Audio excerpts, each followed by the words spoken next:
When people think of the words mind control, they think of people controlling the minds of other people, not me. I think about controlling my own mind. Your mind.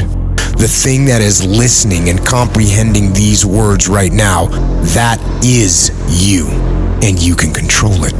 You are the machine, and you can control it. You have control over your mind, you just have to assert it.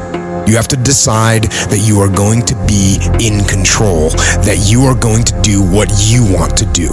Weakness doesn't get a vote. Laziness doesn't get a vote. Sadness doesn't get a vote.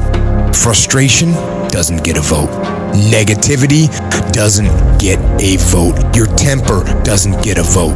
So next time you are feeling weak or lazy or soft or emotional, tell those feelings they don't get a vote. You are declaring martial law on your mind control. Impose what you want on your brain, and use that mind control to move your life where you want it to be. Stronger, faster, smarter, quicker, friendlier, more helpful, more driven. And don't let your mind control you. Control your mind, and then you can set it free.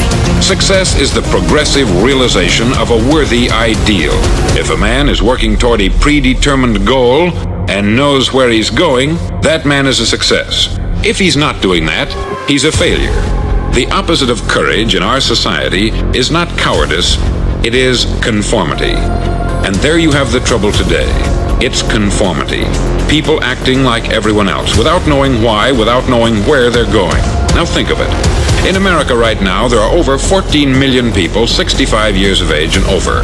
And about 13 million of these 14 million are broke.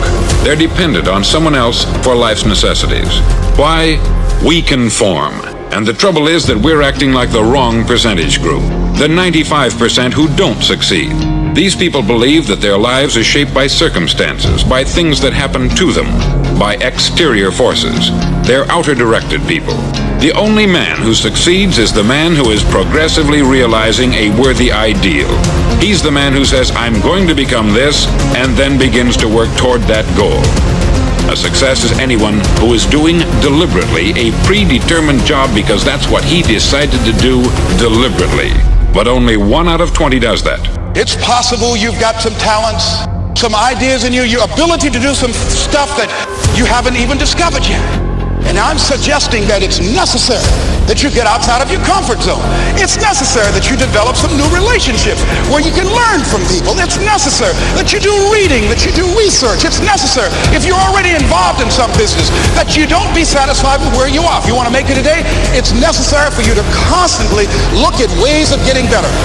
Not only is it possible for you to have your dream, and it's necessary for you to challenge yourself to go after it and get better and leverage relationships that can help you get to where you want to go, but it's you. The major key to your reaching your dream, your living up to your greatness, your making your contribution is you. Do I have weakness? I am nothing but weakness. I'm not naturally strong or fast or flexible. I'm certainly not the smartest person in the world. I get emotional over stupid things. I eat the wrong foods. I don't sleep enough. I procrastinate and I waste time.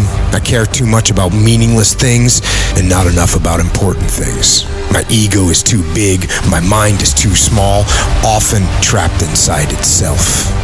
All that being said, I have a saying. A person's strength is often their biggest weakness, but their weaknesses can become strengths. Me? I am weak. In all those ways, I am weak.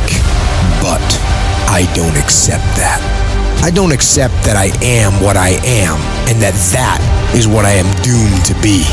No, I do not accept that. Now, for 20 years, I looked for the key which would determine what would happen to a human being. Was there a key I wanted to know which would make the future a promise that we could foretell to a large extent?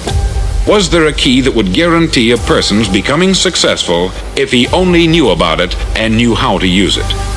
Well, there is such a key, and I've found it. Have you ever wondered why so many men work so hard and honestly without ever achieving anything in particular, and others don't seem to work hard and yet seem to get everything? They have the magic touch. You've heard them say that about someone. Everything he touches turns to gold. And have you ever noticed that a man who becomes successful tends to continue to become successful? And on the other hand, have you noticed how a man who is a failure tends to continue to fail? It's because of goals. It's necessary you take responsibility for it, that you make it happen, that you don't give up, that you don't take any objection or disappointment or defeats personally, that you keep on keeping on, that you don't decide that I can't make it because you can't see the light at the end of the tunnel, that you realize that's a part of the program. And here's something you've got to resolve. Say this to yourself every day. See, as long as you're breathing, you got a shot at your dream. That's the way I resolve. Say this, please. It's not over till I win. Not over till I get through. Not over till I get over. Not over till I get what I want. You've got to have that kind of courage, that type of determination. If you want to make it happen, it's you. That you've got to take personal responsibility to make it happen. That you have got to own what it is.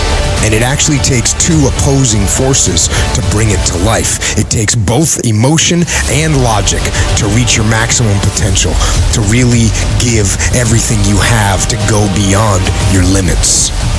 When it just doesn't make any logical sense to go on, that's when you use your emotion, your anger, your frustration, your fear to push further, to push you to say one thing: I don't stop.